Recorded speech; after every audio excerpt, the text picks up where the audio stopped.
तो कभी सोचा है कि हमारे कंप्यूटर एक ही टाइम पर इतने सारे काम कैसे निपटा लेते हैं? मतलब एक तरफ गाना भी चल रहा है, बैकग्राउंड में फाइल भी डाउनलोड हो रही है और साथ में हम कोई डॉक्यूमेंट भी टाइप कर रहे हैं। ये सब बिल्कुल किसी जादू जैसा लगता है ना? पर असल में ये कोई जादू नहीं है। ये एक बहुत ही कमाल की टेक्नोलॉजी है जिसे कहते हैं थ्रेड्स। तो चलिए आज इसी सीक्रेट इंजन के राज को खोलते हैं। ये तो हम सबके साथ हुआ ही है। सही कहा ना? कोई वीडियो एक्सपोर्ट हो रहा है या कोई बहुत बड़ी फाइल लोड हो रही है और अचानक पूरा प्रोग्राम ही जम जाता है। क्लिक करने पर भी कुछ नहीं होता। ये जो फ्रस्ट्रेशन वाला एक्सपीरियंस है ना, यही उस असली प्रॉब्लम को दिखाता है जिसे आज हम समझने और सुलझाने वाले हैं। तो चलिए बात शुरू करते हैं पहले हिस्से से, एक समय में एक काम। ये जो फ्रीज होने वाली दिक्कत है, इसे समझने के लिए हमें थोड़ा पीछे जाके देखना होगा कि कंप्यूटर प्रोग्राम पहले काम कैसे करते थे। यही वो बुनियाद है जिस पर आज के मॉडर्न सॉल्यूशंस खड़े हैं। अच्छा, तो जरा एक कॉफी शॉप के बारे में सोचिए।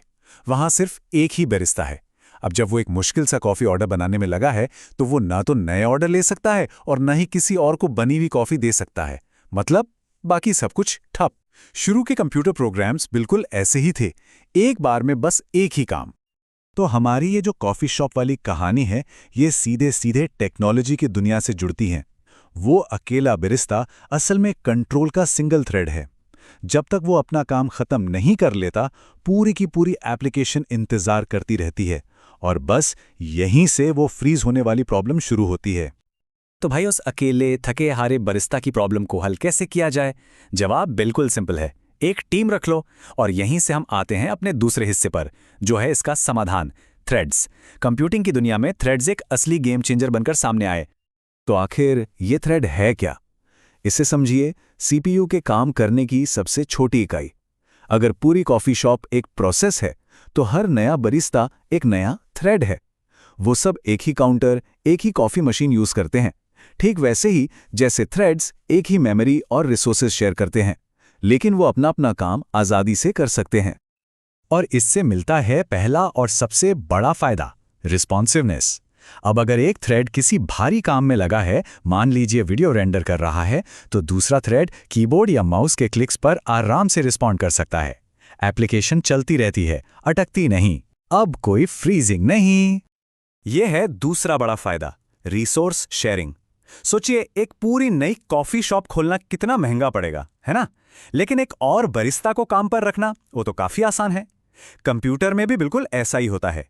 एक नया प्रोसेस बनाना यानी एक नई शॉप खोलना बहुत सारे रिसोर्स खाता है, लेकिन थ्रेड्स यानी नए बरिस्ता अपने प्रोसेस के रिसोर्सेस को ही शेयर कर लेते हैं, जिससे वो बहुत ही एफिशिएंट बन जाते हैं।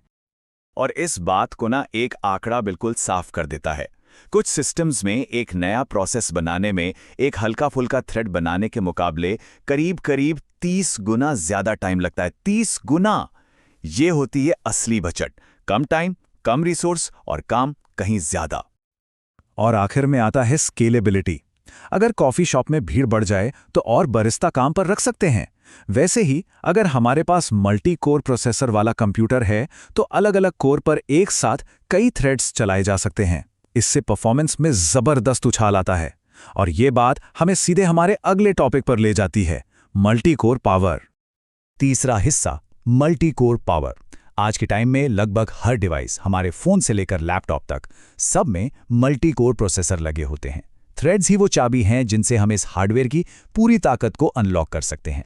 इन दो शब्दों को समझना बहुत जरूरी है। देखिए, कॉन्करेंसी का मतलब है कि काम बारी बारी से हो रहे हैं, पर इतनी तेजी से कि लगता है साथ में हो रहे हैं। ये हुआ हमारा एक बरिस्ता जो ऑर्डर लेने और कॉफी बनाने के बीच फुर्ती से स्विच कर रहा है। लेकिन पैरेललिज्म का मतलब है कि काम असल में एक ही समय पर हो रहे हैं, यानी कई बरिस्ता, हर कोई एक ही टाइम पर अलग अलग कस्टमर को सर्व कर रहा है। तो बात का सार ये है कि पैरेललिज्म ही मल्टी थ्रेडिंग की असली सुपर पावर है। इसी की वजह से वीडियो एडिटिंग या गेमिंग जैसे मुश्किल काम हमारे कंप्यूटर पर इतने तेज और स्मूथ चलते हैं। ये हमें एक बड़े काम को छोटे छोटे टुकड़ों में तोड़कर उन्हें एक साथ अलग अलग कोर पर चलाने की ताकत देता है। ठीक है, तो अब हमारे पास बरिस्ता की एक टीम तो है, लेकिन एक बिजी कॉफी शॉप की तरह ही अगर मैनेजमेंट अच्छा ना हो तो गड़बड़ हो सकती है। तो सवाल यह है कि इन सभी थ्रेड्स को अच्छे से मैनेज कैसे किया जाता है। टाइम के साथ इसे मैनेज करने के कई तरीके बने। एक पुराना मॉडल था मैनी टू वन, जिसमें कई बरिस्ता को सिर्फ एक मैनेजर से बात करनी होती थी। अगर एक बरिस्ता फंस गया तो पूरी टीम रुक जाती थी। आज विंडोज और लिनक्स जैसे modern systems 1-to-1 model use करते हैं। इसमें हर थ्रेड का ऑपरेटिंग सिस्टम से सीधा कनेक्शन होता है, जिससे वे मल्टी कोर सिस्टम पर सच में पैरेलल चल सकते हैं। प्रोग्रामिंग अब और भी स्मार्ट हो गई है। अब डेवलपर्स को हर एक थ्रेड को हाथ से मैनेज करने की ज़रूरत नहीं पड़ती। इम्प्लिसिट थ्रेडिंग में वो बस अपने कोड के उन हिस्सों को बता देते हैं जिन्हें पैरेलल में चलाया जा सकता है, और बाकी का सारा काम कंपाइलर या रन टाइम लाइब्रेरी खुद संभाल लेती है। बिल्कुल एक स्मार्ट मैनेजर की तरह जो टीम को सबसे अच्छे तरीके से काम बांटता है। इसका एक बेहतरीन उदाहरण है थ्रेड पूल।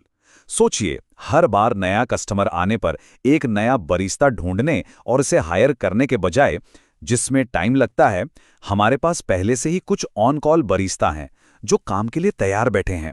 जैसे ही कोई काम आता है, पूल से एक थ्रेड उसे उठा लेता है, काम खत्म होते ही वो वापस पूल में चला जाता है अगले काम का इंतजार करने। ये बहुत ही एफिशिएंट तरीका है। तो अब जब हम ये जान गए हैं कि थ्रेड्स क्या हैं और कैसे काम करते हैं, तो ये समझना बहुत आसान हो जाता है कि ये हमारी रोज की टेक्नोलॉजी के लिए कितने ज़रूरी हैं। सच पूछिए तो ये हर जगह हैं। अभी हम जिस वेब ब्राउज़र का इस्तेमाल कर रहे हैं वो थ्रेड्स यूज़ कर रहा है। एक थ्रेड पेज दिखा रहा है तो दूसरा बैकग्राउंड में तस्वीरें डाउनलोड कर रहा है। वर्ड प्रोसेसर में एक थ्रेड टाइपिंग पर रिस्पॉन्ड करता है तो दूसरा स्पेलिंग चेक करता है। दुनिया को चलाने वाले बड़े बड़े वेब सर्वर्स एक साथ हजारों कनेक्शंस को संभालने के लिए थ्रेड्स पर ही निर्भर हैं।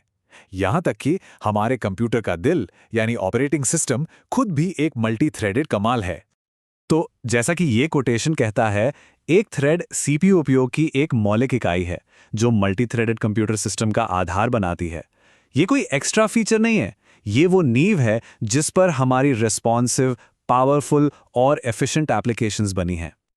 और जैसे जैसे हम भविष्य की ओर देख रहे हैं, प्रोसेसर्स में दर्जनों, शायद सैकड़ों कोर होंगे। अब सवाल ये उठता है, हम उस सारी पावर को मैनेज और यूज कैसे करेंगे? क्या इम्प्लिसिट ट्रेडिंग और भी ज़्यादा स्मार्ट हो जाएगी, या फिर कोई बिल्कुल ही नया प्रोग्रामिंग का तरीका सामने आएगा? ये कंप्यूटिंग के सबसे रोमांचक सवालों में से एक है, और इसका जवाब हमारी डिजिटल दुनिया के भविष्य को तय करेगा। सोचने के लिए एक दिलचस्प बात।